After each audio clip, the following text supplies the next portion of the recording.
Delhi police के commissioner साहब हैं राकेश अस्थाना जी, वो उनका ब्रह्मास्त्र है, अपना ब्रह्मास्त्र अब उन्होंने चला दिया है कि इन 15 पॉलिटिकल लोगों को बर्बाद कर दो आने वाले चुनाव से पहले, नहीं तो बहुत मुश्किल हो जाएगी। इस इंफॉर्मेशन के बारे में मैं सिर्फ इतना कहना चाहता हूँ, इस एक्शन के बारे में और इस मंशा के बारे में, कि आम आदमी पार्टी सच्चाई और ईमानदारी की राजनीति करती है। हम उनका स्वागत करेंगे। आपको जो चाहे जांच करा लीजिए हमारे खिलाफ, आप हमारे खिलाफ जितना चाहे मुकदमे करा लीजिए, फर्जी मुकदमे, फर्जी रेड, फर्जी अरेस्ट, जितना करा लीजिए। आम आदमी पार्टी अपनी सच्चाई की राजनीति पर डिगी रहेगी, अटल रहेगी, उससे डिगेगी नहीं। लेकिन उनका स्वागत करते हुए आपकी तमाम सीबीआई का, पुलिस का, ईडी का, इनकम टैक्स का, सबका स्वागत करते हुए हम प्रधानमंत्री जी से पूछना चाहेंगे कि आपने पहले भी बहुत रेड कराई है हमारे ऊपर। खुद मेरे घर पे 2 बार सीबीआई की रेड हो चुकी है, 6-6 घंटे मेरे घर सीबीआई की रेड हुई है। आप देश को बताएंगे कि क्या मिला उसमें, कुछ निकला उसमें, क्या नतीजा निकला उसका। आपने चीफ मिनिस्टर के खिलाफ साजिशें रचवाई, उनके दफ्तर पे सीबीआई की रेड हुई, उनके घर में पुलिस का छापा पड़ा, उनके बेडरूम में भी पुलिस घुसा दी आपने। पहली बार ऐसा हुआ, देश के चीफ मिनिस्टर के घर में पुलिस घुसी, उनके बेडरूम तक में पुलिस पहुंचा दी आपने। आज एक बहुत ही महत्वपूर्ण और संवेदनशील मसले पर आपके साथ बातचीत शेयर करने के लिए ये प्रेस कॉन्फ्रेंस में आया हूं। हमें बहुत ही रिलायबल सोर्सेज से पता चला है कि प्रधानमंत्री नरेंद्र मोदी जी ने 15 लोगों की लिस्ट सीबीआई को, ईडी को और दिल्ली पुलिस के कमिश्नर राकेश अस्थाना जी को सौंपी है कि इन 15 लोगों को रेड करके इनके ऊपर रेड डालो, इनके ऊपर झूठे मुकदमे लगाओ, इन्हें फर्जी मुकदमों में फंसाओ और इनको बर्बाद करना है। आने वाले चुनाव से पहले इनको बर्बाद करना है। ये टास्क प्रधानमंत्री जी ने सीबीआई को दिया है, उन्होंने ये टास्क ईडी को दिया है, उन्होंने ये टास्क दिल्ली पुलिस को दिया है। उनसे कहा गया है कि कुछ भी करो, झूठे मुकदमे लगाओ, चाहे इनके ऊपर, चाहे झूठे केस लगाओ। ये 15 लोग जो हैं, इनमें जो हमारे रिलायबल सोर्सेज ने हमको बताया कि इन 15 लोगों में कई नाम आम आदमी पार्टी के भी हैं। इनके बारे में कहा गया है कि इनको बर्बाद करो क्योंकि आने वाले चुनाव में ये बड़ा खतरा बन सकते हैं। मोदी जी ने अपने ब्रह्मास्त्र, जो उनके सबसे विश्वसनीय और उनके सारे कार्यक्रमों में, सारे पूरी पॉलिटिकल ग्रोथ में महत्वपूर्ण सपोर्ट देने वाले दिल्ली पुलिस के कमिश्नर साहब हैं राकेश अस्थाना जी, वो उनका ब्रह्मास्त्र है, अपना ब्रह्मास्त्र अब उन्होंने चला दिया है कि इन 15 पॉलिटिकल लोगों को बर्बाद कर दो आने वाले चुनाव से पहले, नहीं तो बहुत मुश्किल हो जाएगी। और हमें यह भी बताया गया कि राकेश अस्थाना जी ने तो प्रॉमिस किया है कि इन 15 लोगों को आने वाले चुनाव से पहले, चाहे जैसे भी केस लगाने पड़े, जो भी करना पड़े, इनके खिलाफ रेड डालनी पड़े, इनको अरेस्ट करना पड़े, पूरी तरह से इनको बर्बाद कर देंगे।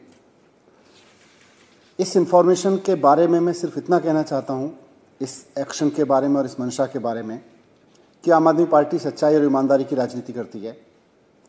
मोदी जी, आप अपनी पुलिस भेज लीजिए, आप अपनी सीबीआई भेज लीजिए, आप अपने इनकम टैक्स डिपार्टमेंट को भेज लीजिए, आप ईडी को भेज लीजिए, आपने पहले भी सारे डिपार्टमेंट भेजे हैं, आप फिर से भेज लीजिए। हम सबका स्वागत करते हैं क्योंकि हम ईमानदारी की राजनीति करते हैं, हम सच्चाई की राजनीति करते हैं। हम उनका स्वागत करेंगे।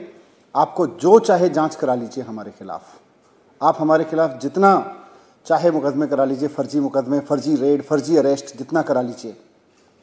आम आदमी पार्टी अपनी सच्चाई की राजनीति पर डिगी रहेगी, अटल रहेगी, उससे डिगेगी नहीं। लेकिन उनका स्वागत करते हुए आपकी तमाम सीबीआई का, पुलिस का, ईडी का, इनकम टैक्स का, सबका स्वागत करते हुए हम प्रधानमंत्री जी से पूछना चाहेंगे कि आपने पहले भी बहुत रेड कराई है हमारे ऊपर। खुद मेरे घर पे 2 बार सीबीआई की रेड हो चुकी है, 6-6 घंटे मेरे घर सीबीआई की रेड हुई है। आप देश को बताएंगे कि क्या मिला उसमें, कुछ निकला उसमें, क्या नतीजा निकला उसका। सत्येंद्र जैन जी के खिलाफ में 12 केस सीबीआई में दर्ज कर रखे हैं। क्या निकला उसमें? हमारे 21 एमएलएज के खिलाफ फर्जी मुकदमे, फर्जी केसेस बना बना के उनको अरेस्ट करके जेल में रखा गया। अंत में जब मामला अदालतों में पहुंचा तो अदालतों में कई मामलों में तो पुलिस को फटकार लगाई गई कि इस तरह के फर्जी मुकदमे लगा के तुम पॉलिटिकल गेम खेलते हो, पॉलिटिकल पार्टीज का टूल बने हुए हो। क्या निकला प्रधानमंत्री जी उसमें? आपने 21 एमएलएज भी अरेस्ट कराए थे हमारे। आपने चीफ मिनिस्टर के खिलाफ साजिशें रचवाई, उनके दफ्तर पे सीबीआई की रेड हुई, उनके घर में पुलिस का छापा पड़ा, उनके बेडरूम में भी पुलिस घुसा दी आपने। पहली बार ऐसा हुआ देश के चीफ मिनिस्टर के घर में पुलिस घुसी, उनके बेडरूम तक में पुलिस पहुंचा दी आपने। बाद में कोर्ट ने छोड़ दिया, बल्कि कोर्ट ने लताड़ भी लगाई पुलिस को। मैं पूछना चाहता हूं प्रधानमंत्री जी, इन रेड्स का क्या निकला? इन छापों का, इन अरेस्ट का क्या निकला आखिरकार? देश को भी तो बताइए ना। आप एक के बाद एक रेड कराते हैं, एक के बाद एक छापे डलवाते हैं अपने पॉलिटिकल अपोनेंट्स पे। आपने आम आदमी पार्टी के डिप्टी चीफ मिनिस्टर के घर पे सीबीआई रेड करवाई 2 बार, आपने चीफ मिनिस्टर के घर पे ऑफिस में रेड्स करवाई, आपने सत्येंद्र जैन के खिलाफ 12 मुकदमे करवा रखे हैं, आपने 450 फाइल्स की जांच कराई थी आम आदमी पार्टी की सरकार की शुंगलू कमेटी से। क्या निकला उससे? कुछ भी नहीं निकला। तो इसीलिए हमें तो पूरा विश्वास है अपने ऊपर कि हम ईमानदारी और सच्चाई की राजनीति कर रहे हैं, हम जनता का काम कर रहे हैं, हम लोगों की शिक्षा पे काम कर रहे हैं, स्वास्थ्य पे काम कर रहे हैं, हम इस देश को एक शिक्षा मॉडल दे रहे हैं जिससे देश विकसित बन सकता है। हमें तो अपने ऊपर पूरा भरोसा है। लेकिन आप भी तो बताइए कि इन रेड्स से आखिरकार क्या निकला? जितनी रेड्स अभी तक आपने कराई हैं, आप और करा लीजिए, हम उनका भी स्वागत करेंगे। आज आम आदमी पार्टी का ग्राफ दिल्ली के बाद पंजाब में बढ़ रहा है, गोवा में बढ़ रहा है, उत्तराखंड में बढ़ रहा है, उत्तर प्रदेश में बढ़ रहा है। चारों तरफ में आम आदमी पार्टी का ग्राफ बढ़ते देख के, और गुजरात जो भारतीय जनता पार्टी का गढ़ था, 27 सीटें वहां पे गुजरात के गढ़ में मिली हैं आम आदमी पार्टी को। आज भारतीय जनता पार्टी हिल गई है। मैं प्रधानमंत्री जी से कहना चाहता हूं कि आप जनता का दिल जीत के और जनता का काम करके राजनीति करवाइए ना भारतीय जनता पार्टी से। भारतीय जनता पार्टी, आपकी पार्टी, आपकी सरकारें लोगों का काम करके लोगों का दिल जीते ना, जैसे आम आदमी पार्टी ने किया है। ये सीबीआई के सहारे, राकेश अस्थाना जी के सहारे, ये पुलिस के सहारे, दिल्ली पुलिस, ये इनकम टैक्स के सहारे कब तक सरकारें जीतते रहेंगे आप? वैसे आपकी मर्जी है, बाकी तो मैं यही कहूँगा कि आपकी मर्जी है। बस हम तो आपसे ये रिक्वेस्ट करेंगे कि हम आपकी इन फोर्सेस का स्वागत करेंगे, और जैसा पहले भी आपने बहुत बार कोशिश की जिनका मैंने जिक्र किया, निकलेगा इस बार भी कुछ नहीं, आप करा लीजिए जितनी रेड करानी है।